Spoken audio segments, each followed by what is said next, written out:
right, welcome to another episode of Piecing It Together, the podcast where we take a look at a new movie and try to figure out what movies inspired it.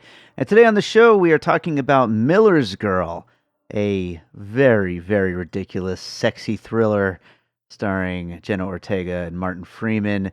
This is one that is out in theaters now at the time that we recorded it, and nobody's seeing it, and those who did see it don't seem to be liking it, but I loved it, and so did my guest for the episode, film critic Eric Langberg. We have a great, fun conversation. We both were on the wavelength of what this movie was trying to do, and I think that this movie is just a great time. So hopefully if you haven't seen it yet, you'll give it a watch and see if maybe you can get on our wavelength here. But great conversation coming up. Lots of great puzzle pieces to get into. Before we get to it, I do want to remind you, as always, to make sure you're subscribed to Piecing It Together wherever you listen to podcasts. A bunch of podcast apps got shut down recently. So as a reminder, you can find us, of course, Apple Podcasts, Spotify, Good Pods, all the usuals. But you could also go to our website, piecingpod.com, and there's a link right on the front page where you can get links to all the different podcast apps that are out there that you can listen to Piecing It Together on. And, of course, make sure you get subscribed. You could also follow us on social media at piecingpod.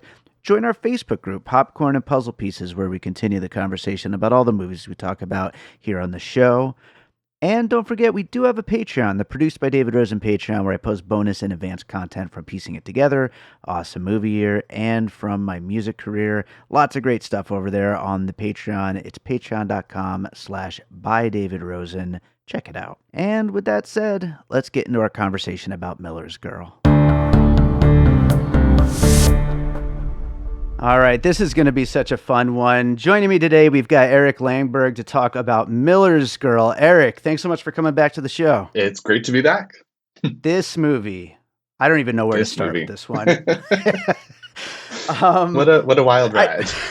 Oh my God, yeah. So I kind of had a feeling this was going to be ridiculous, and yours was actually the first like positive review I saw of it. So as soon as I saw it, I was like, hell yes, because like I just had this feeling it was going to be just totally ridiculous and kind of deranged, and that is exactly what this movie is. And it's going to be fun to get into puzzle pieces here, but I don't know. I'm trying to even think like I always open these with like a question, and it's not like certainly, Jade Bartlett, the writer director. I mean, she acted before, but this is her feature debut. I guess we could talk about Jenna Ortega, her doing something a little different from anything she's done before. Yeah. I mean, I don't know. What did you think about going into this thing? What were you expecting out of it? So I think she was the reason I went. I went on a whim. I truly was like bored the other afternoon and looked up movie times and bus times. I was like, if I get on a bus in 3 minutes, if I could leave my apartment right now, I can go see this movie. Yeah. Because I like new actors. I know Jenna Ortega's been around since she was a child, but I like watching people on the come up. I like sort of following a new rise of a star. So I was like, she's somebody I've been interested in since, X and Scream came out within, 2 months of each other a couple of years ago. So I was interested in seeing her do something different, but it's not all that different eventually. She really gets to sort of let loose in the end. Yes. She's Absolutely. a budding scream queen, no pun intended. And yeah, she really has fun in this one. So I was satisfied. Absolutely. Yes. Absolutely. Well, let's start getting into puzzle pieces and we'll figure this thing out along the way. But what do you have for your first puzzle piece for Miller's Girl?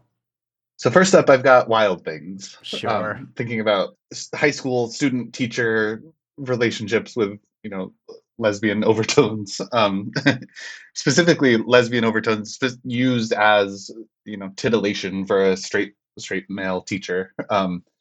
Wild Things came to mind.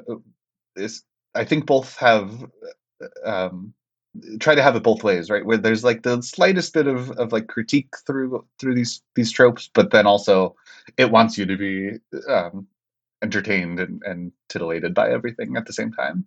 Absolutely. And that's what I liked so much about this movie. And Wild Things is a great like first piece to bring it up. But like this is a movie, there's a message sort of in like a, Sort post of. Me Too world and all that, but like really this movie doesn't care at all. It wants to No. have fun. Nope. It wants to like go off the rails, and it wants to be titillating but also ridiculous at the same time. And I think Wild Things is a perfect example of that kind of movie. So I'm glad you're bringing that one in first. And yeah, it's part of the reason why I think people aren't getting this movie. I just don't think Yeah. that the public understands what to do with it at this point in time. Yeah, I saw one review on Rotten Tomatoes which was marked as rotten, but the like little blurb was something like, I can't recommend Miller's Girl, but I also can't recommend it enough. Which is like, why not just recommend it? Like, movies like this have a place. They're fun for fun's sake, and that's all it needs to be. Yeah. Absolutely, absolutely. I might as well throw this one out first because I had a feeling you were going to bring up Wild Things. I think you said Wild Things by way of Tennessee Williams in your review. Is that Uh-huh. right? Yeah. Yeah. But I was also thinking of Cruel Intentions as far as another '90s sleaze fest. That's Yes. just all horniness and hormones and teen sex appeal and. To the point that we're making there about people not knowing how to like read this, I saw a Letterboxd review and actually wrote it down. It was from Jenna Ortega Lover 99, 1.5 stars. Honestly, I wanted to watch this movie for Jenna, but what the fuck did I just watch? This movie is so unbelievably horny, it's not even funny. I had to walk out. Like, Oof. these kids, they just don't What know are what you? to do with it, I guess, Yeah. Wow. I don't know what they would do with 90s sex comedies or sex That's a good thrillers, point. It's yeah. I think I also said in my review, like, this movie demands to like be giggled over at sleepovers. Like, Yes. this is it's like a gateway sleaze kind of Yes. thing. People talk about gateway Exactly. horror for young kids. This is like gateway sleaze. Yes, exactly. Gateway sleaze. I love that. Let's go to another piece. What do you have next?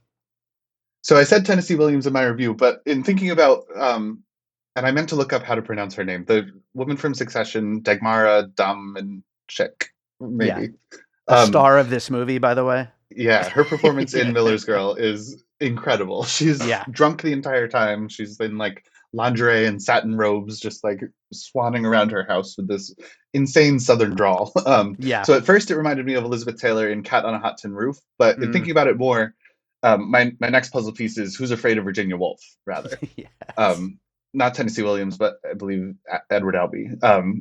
Just especially the bit where he starts to confess to his wife that things have gone sideways, and he's telling her about Jenna Ortega's story that she wrote.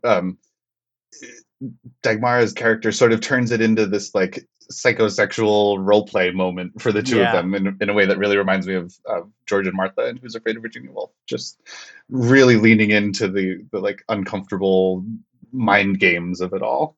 And of course Absolutely. that southern drawl is insane. That is a perfect piece. I'm so glad you brought that up. I didn't think of that, but that is a great parallel to that character because yeah, she is just at first until it starts affecting her own life, like she's super into it. Right. Like she is just like she's like, "Ooh, tell me more," like it is just so over the top and she is just plays it so perfectly. Yeah, that character is great and Who's Afraid of a Virginia Woolf is a great pull there. So I love that piece. That's great. Um, I will go to Thoroughbreds for my next puzzle piece. Corey Finley's 2017 Ooh, film. nice. You were talking about, young stars earlier with Jenna Ortega. That film starring Olivia Cooke and Anya Taylor-Joy as two young girls who are just kind of bored and just decide to destroy the one girl's father just because, basically. Hmm. I mean, he's kind of an asshole, but also they just want to destroy him. And that's basically what Cairo Sweet and Winnie do. Well, it's really Cairo Sweet on her own. Winnie's kind of on the sidelines, but Jenna Ortega's character. But yeah, and the whole film plays up the fantasy of like, the teen sex pot, like as far as Hmm. all the costumes that Jenna Ortega wears and everything, and the way that her Yeah. performance is structured, like it's very reminiscent, especially of Anya Taylor-Joy in Thoroughbreds. That's a great one, especially the boredom piece Yeah, is important. Miller's Girl, she's doing this just because nothing else is going on in her small town, so she might as well. Yeah, she's bored in her little mansion and that she just gets to herself. So why not destroy a teacher? Let's go for it, Must be nice. Yeah, totally. What do you have for your next piece? So up next, I have The Boy Next Door, which is the Jennifer Lopez one from, I think, 2014 or 15. Okay, She yeah. plays a high school teacher who, the boy next door is a hunky high school student. So it's sort of like a gender flipped thing. But I was reading an interview with Jade Bartlett, the writer director of Miller's Girl, and she described her movie as taking place 3 feet off the ground, which I thought was a great explanation for the very strange tone, where it's like not really realistic at all. And The Boy Next Door was another one that people like didn't really know what to do with, but there's weird stuff in there that to me signals that movie also takes place 3 feet off the ground. There's like really expressionistic lighting that's strange, and the part of that movie everybody always made fun of was that the high school student gifted Jennifer Lopez a first edition of the Iliad, which is Right, like right. not a thing. But to me that can't be an accident, right? Like that's got to be like that movie knows what it's doing when something like that happens, I think. Sure. So yeah, The Boy Next Door is a trip. J Lo, I always say I think she's such a much better actress than she is a pop star. Sorry. And that movie, she really leans into the insanity of it all. Very fun. That's great. That's a great one. And yeah, it's such a weird tone in this movie. And that's, I think, why I loved it so much, because it's not quite parody. It doesn't go into parody, but it's Right. like, it's just not real at all. It's like everything Right. is divorced from reality in every way. And it's a mixture of the, that sleaze and a mixture of the the Southern Gothicness of it all to the literary Hmm. world of it all. Like there's so many things that are all heightened that it kind of just multiplies. And like she said, 3 feet off the ground, it leaves that footing of reality. So yeah, that's a really fun one to go with there with The Boy Next Door.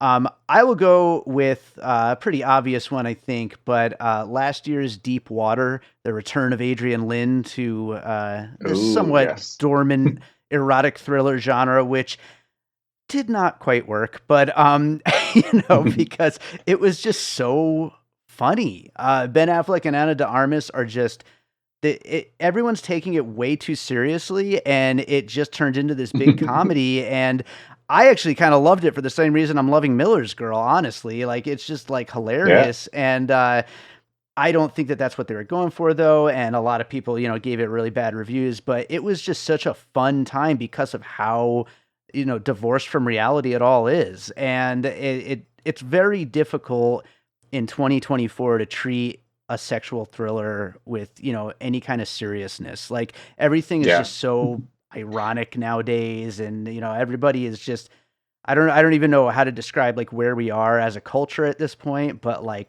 sex is just kind of silly or stupid or too scary to even like include in our Or right, movies. really transgressive, even if it's Yeah. yeah. Yeah. So it's like, it's a difficult genre to pull off. And they had a lot of trouble with it in Deep Water. Here, they are more successful mainly because they're leaning into the ridiculousness. Right. It's like I don't know, post irony or something. Right. Like Right. it circles all the way back around to being straightforward, even though it's going through all those levels of silliness. Exactly. Exactly. And shout out to the snails in deep water. What, what do you have for your next piece? So up next, I've got another movie that I think takes place 3 feet off the ground, which is Election. Oh, yeah. Another student teacher relationship there, with a very specific tone that also I believe people didn't really know what to do with at the time, but have since come around on. Very specific, milieu of a high school. The high school in Miller's Girl, I think, is interesting because it barely feels like a high school. It's just so thinly sketched. Like there's like one hallway with some lockers, There's and like 5 people there. right, barely any other students the entire thing. So Election feels like a fully realized like its own crazy little ecosystem. Yeah. But right, just a movie that's going for a specific titillating, but also silly, but also commentary, but also not. All of Yeah. those heightened reality stuff. Yeah, Absolutely. Absolutely. I had it on my list as well. It's one of my favorite movies. It's nice. so good. And shout out to Chris Klein. He's so good Yeah. in that movie. He's so freaking What's he up funny. to these days? Feel like I have not seen him in a long time. He has not been in anything. It's so crazy. I will go with I guess I'll just combine these because I was going to go with Notes on a Scandal because it is a thriller about an erotic inappropriate relationship between a student and a teacher, and Kate Blanchett is in there. But instead, I'm going to pivot and go with Tar to stick with Kate Blanchett. Ooh. Talking about going big, a big movie that deals with power dynamics and age gaps and relationship issues and stuff like that, and obviously doing it because of the current moment in time, post Me Too, and with cancellation Mhm. and stuff like that. And so I think it has the same things on its mind, and they kind of take place in similar worlds, both higher education, just one being music related and the other one is literary or whatever. But they do both also deal with like that high society, like the literary world, Yeah. the snobby characters, and that also elevates things and makes things like all the more, we're talking about 3 feet off the ground, all the more like that because everybody talks in big words, everybody's super smart and clever, and they're writers, and it adds to all of this just being super heightened. Nice. Love it. So, what do you got for your next one? So my last one is another recent movie that I think people are being unfair to, which is Saltburn. I think there's some similarities in Oliver Quick and Cairo Sweet in the way they Sure. chew people up and spit them out. And Saltburn, people have all sorts of problems with it as like a failed class commentary, but Saltburn's another one that I just don't necessarily think it's going for that. I think it wants to shock and make you laugh and all that kind of stuff. I went to a Q&A with Emerald Fennell a couple weeks ago, and she said her biggest inspiration was Cruel Intentions for Saltburn. Nice. She Nice. wanted to make people feel the way she felt when she watched Cruel Intentions for the first time, and I think there's definitely a through line there. Cruel Intentions, Saltburn, Miller's Girl, just a big old mess of ridiculousness that takes sort of transgressive sexuality, but just throws it all into a pot and just wants you to have fun rather than Yeah. um, picking it apart too much. No, I Because of course it agree. all falls apart if you pick it apart too Yeah, much. of course, of Yeah, course. Yeah, and I did not love Saltburn, but not for those reasons necessarily. I just didn't think it ever went far enough with any of what it's, fair. Yeah. doing. Yeah, it's not so much the class issues, it's more just about like it's being very much billed as like so crazy, and it never really gets to be that crazy. And so that's what like bothered me about it. But I wish Miller's Girl got the eyes on it that Saltburn did. Like, I would love to Yes. see that discourse and see like where things go. Agreed. We're talking about how people can't handle these like erotic thrillers nowadays, and especially one that deals with these inappropriate relationships and age gaps and all that kind of stuff. And it's like I wish that this was like I wish it was doing better. I mean, it's in theaters right now and nobody's seeing it, but Nope. I wish it was doing better and it would get like all those online arguments that Saltburn has generated. That would be really fun to just sit back and grab some popcorn and watch. So Maybe we'll kick it off with this very episode. yeah, I'm hoping if any of my episodes get people to watch a movie, this and last year's Fool's Paradise, which I'm the only person who likes. But anyway, that's another story. Ooh. But Yeah, I'll I go. missed that one. Everybody else did too. But I'll go with my last puzzle piece. I did say this doesn't quite go into parody territory, but I'm going there anyway with Strangers with Candy, the TV series with Amy Oh, Sedaris. sure. Just so divorced from any kind of reality. This movie gets into such weird surrealness at times that you can almost see it being just as strange as the adventures of Jerry Blank and her entire school, and just how weird things get in that show. It's one of the best shows like of all time.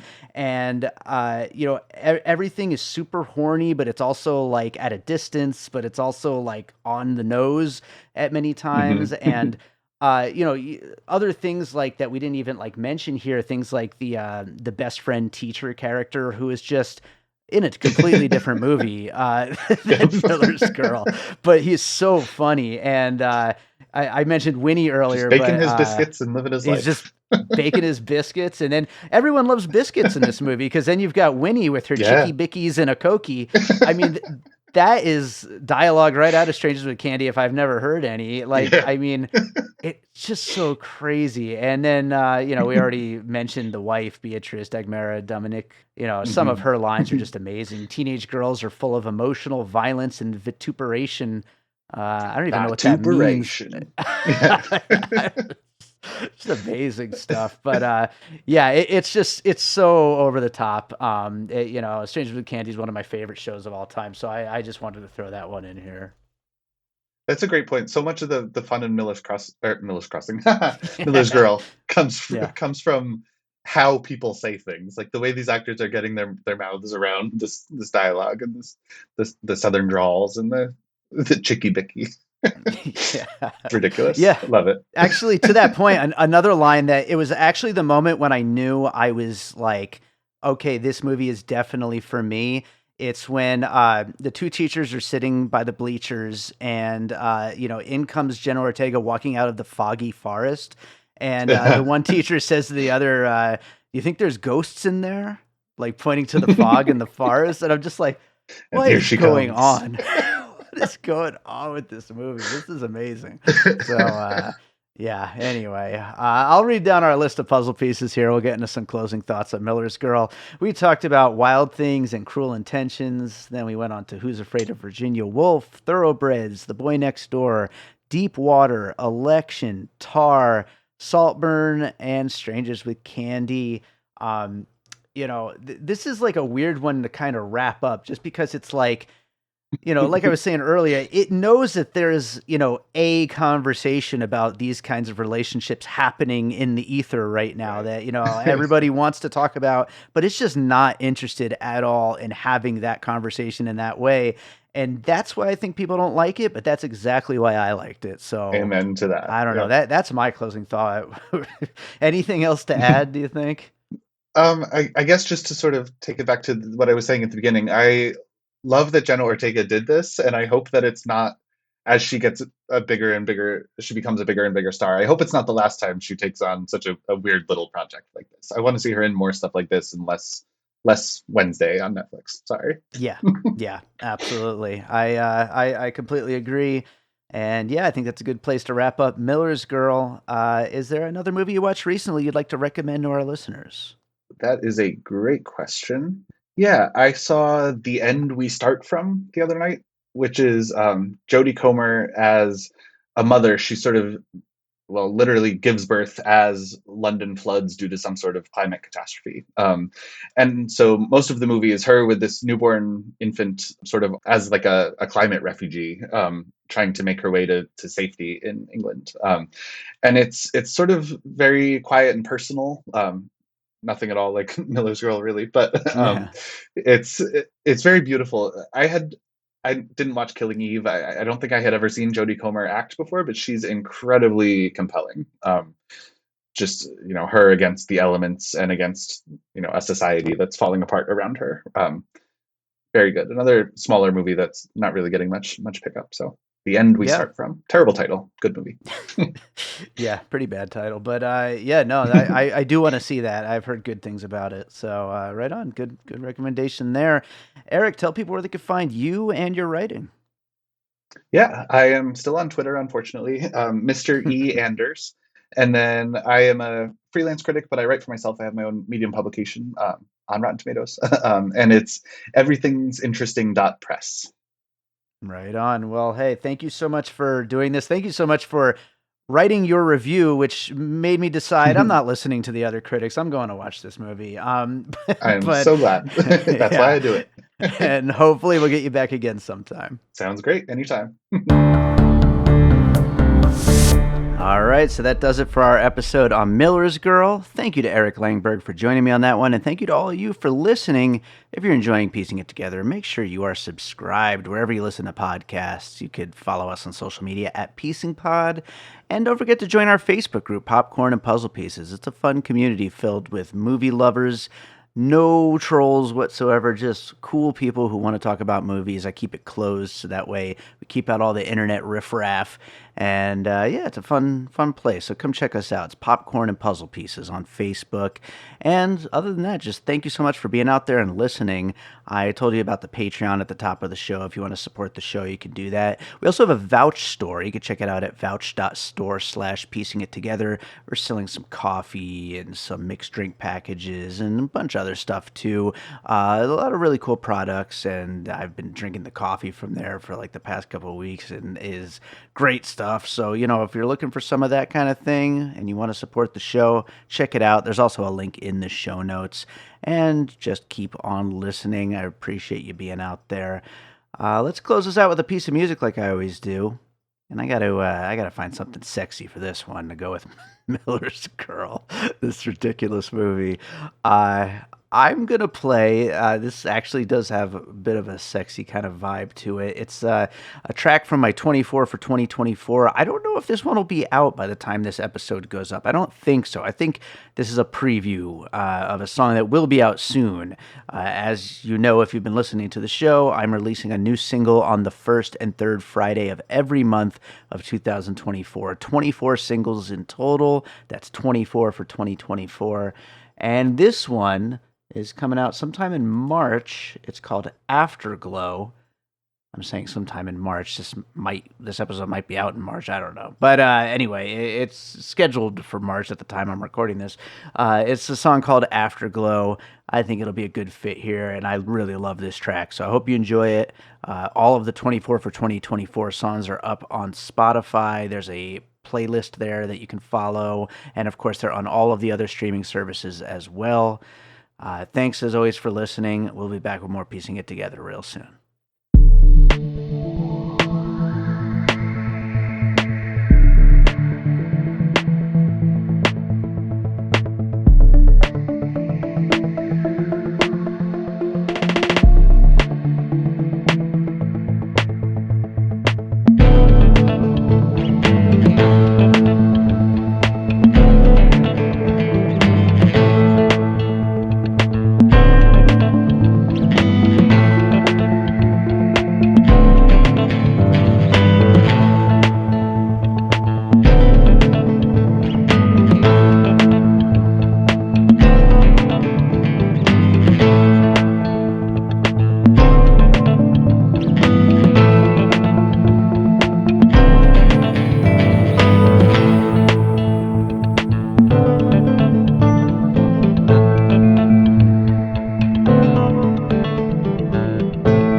An All Points West production, produced by David Rosen in Las Vegas.